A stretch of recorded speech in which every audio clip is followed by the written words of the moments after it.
with... US newspapers, not just Russian newspapers, have documented the Azov Battalion and other such groups fighting on the front lines against Russia. Foreign Policy magazine has characterized the 1,000-man Azov Battalion as, quote, openly neo-Nazi and, quote, fascist. Who have swastikas on their trucks. It's not true at all? I doesn't see swastika. U.S. Representative John Conyers was able to attach an amendment to a bill to fund the Ukrainian army, blocking money to the Azov Battalion. The Azov Battalion will be among the units to receive training and arms from Western allies, including the United States. These groups run counter to American values.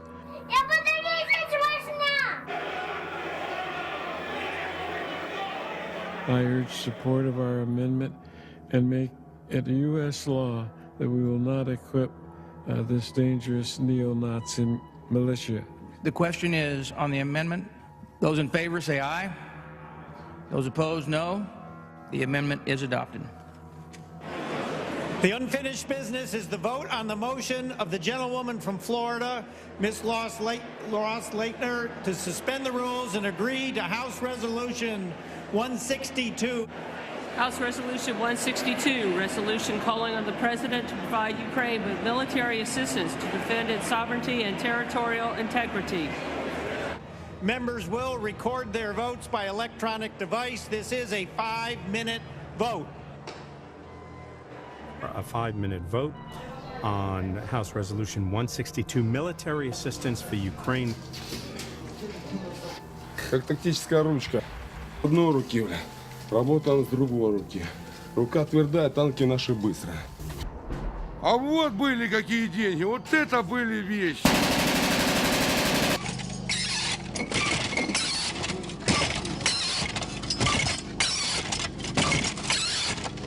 Новый терминал! Фоя!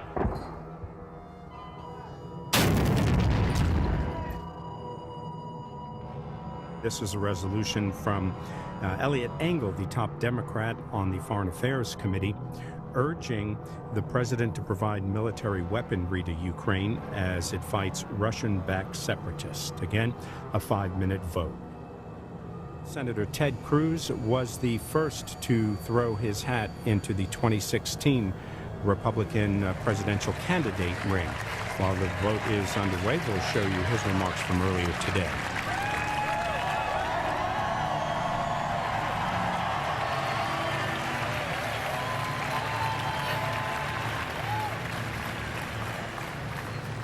Thank you so much, President Falwell. God bless Liberty University.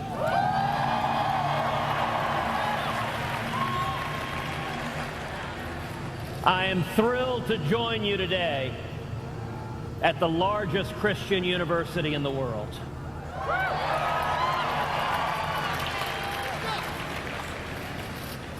Today, I want to talk with you about the promise of America. I'm getting ready to do something too. I'm running for president, but the deck is still stacked in favor of those at the top, and I want to be that champion. Mr. Kagan serves on the Foreign Policy Advisory Board of Hillary Clinton. That is why I am running for president of the United States. So we can make America greater than it's ever been, and make of this century a new American century. Thank you, sir. I am proud to announce my candidacy for President of the United States of America.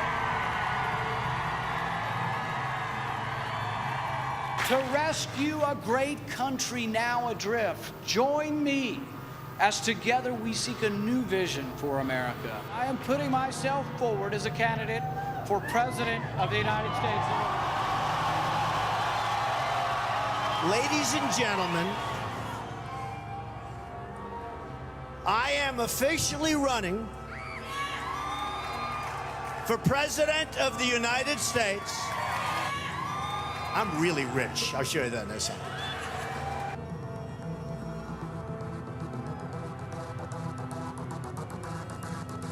Cowardice. Are you serious? Apologies for freedom. I can't handle this. When freedom rings, answer the call. On your feet, stand up tall. Freedom's on our shoulders. USA! Enemies of freedom. Face the music. Come on, boys, take them down. President Donald Trump knows how to make America great. Deal from strength or get crushed every time.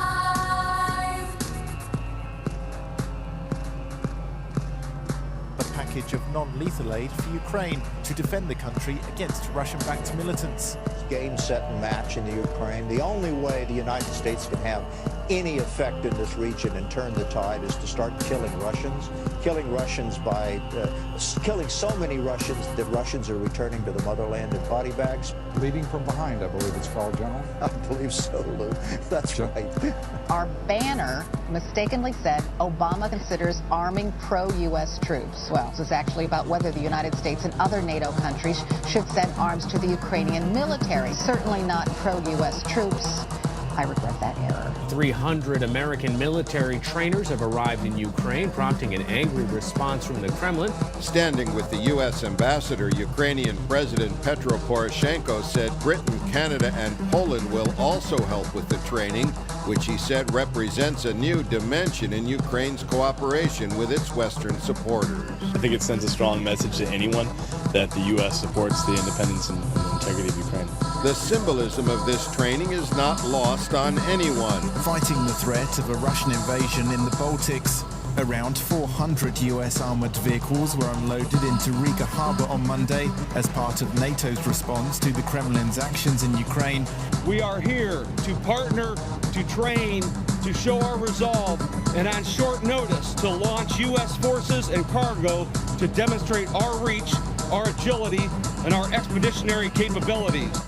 What we're trying to do is advance the same policy that we've had for 25 years, which is it's in our interest, it's in the rest of Europe's interest to have a Europe that's increasingly whole, free, and at peace. And these moves made by the Kremlin undercut and threaten this compact that we've had for all of these years. We can deliver combat power for our allies anytime, anywhere needed.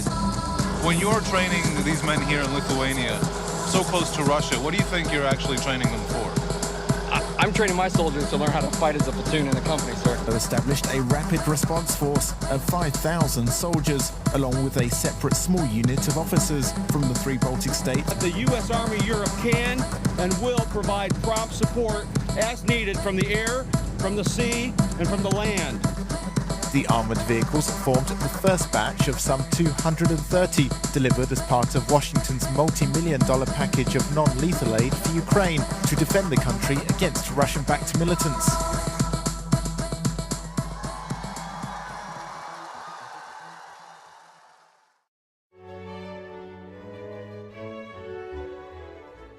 The yeas are 348 and the nays are 48. The resolution is agreed to, and without objection, the motion to reconsider is laid on the table. Gavel.